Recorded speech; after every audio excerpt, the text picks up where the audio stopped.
Tahun 2010, ada seorang pemuda bernama Andi, mahasiswa tingkat akhir yang sedang melakukan penelitian tentang sejarah bangunan tua di kotanya.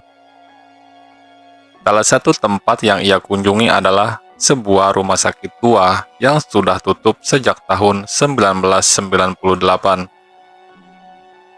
Rumah sakit itu dulunya ramai, tapi setelah banyak pasien meninggal secara misterius di sana, akhirnya ditutup. Kini bangunannya terbengkalai, penuh lumut, cat mengelupas, dan jendela kaca banyak yang pecah. Sore itu Andi datang sendirian dengan membawa kamera dan buku catatan. Begitu melewati gerbang berkarat, ia langsung merasakan hembusan angin dingin yang berbeda dari udara di luar pagar. Lorong masuknya panjang, berlantai ubin putih yang sudah kusam. Bau obat dan karat samar-samar masih tercium, meskipun rumah sakit itu sudah lama tak digunakan.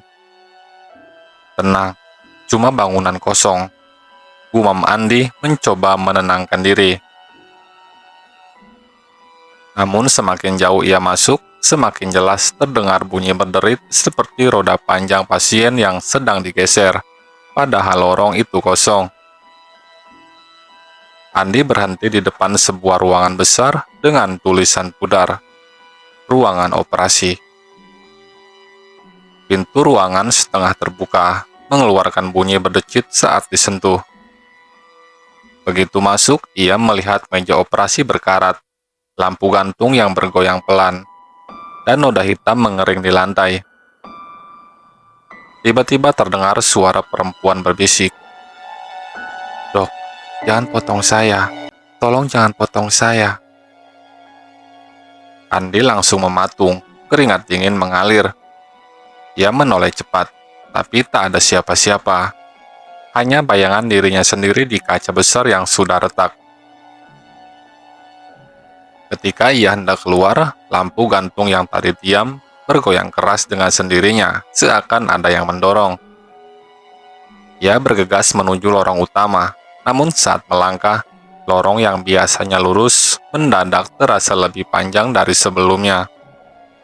Lampu-lampu neon tua yang menempel di langit-langit menyala redup satu persatu, seolah membimbing langkahnya. Di ujung lorong, Andi melihat sesosok wanita berpakaian pasien rumah sakit. Rambut panjang menutupi wajah, berjalan terpincang-pincang, menjauh darinya. Rasa penasaran bercampur takut. Andi mencoba mengejar, tapi semakin ia berlari, sosok itu semakin jauh. Sementara lorongnya terasa tak berujung. Akhirnya Andi berhenti di depan sebuah ruangan lain, ruang perawatan anak. Begitu masuk, ia mendengar suara tawa kecil anak-anak bergema di ruangan yang penuh ranjang kecil berkarat. Boneka rusak tergeletak di lantai, sebagian tanpa mata, sebagian lagi sobek. Andi ingin merekam suasana itu dengan kamera, tapi layar kameranya tiba-tiba menunjukkan bayangan anak-anak berlari di ruangan, padahal dengan mata telanjang, ruangan itu kosong. Seketika, salah satu boneka di lantai menoleh kepadanya dengan senyum retak.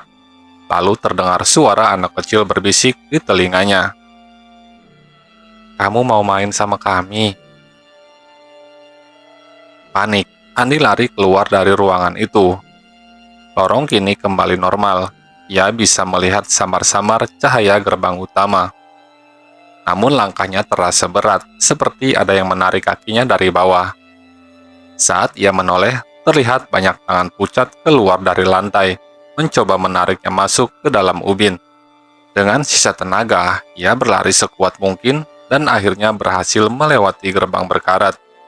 Begitu keluar, semua suara hilang, udara kembali normal, dan rumah sakit itu tampak sunyi kembali seperti awal.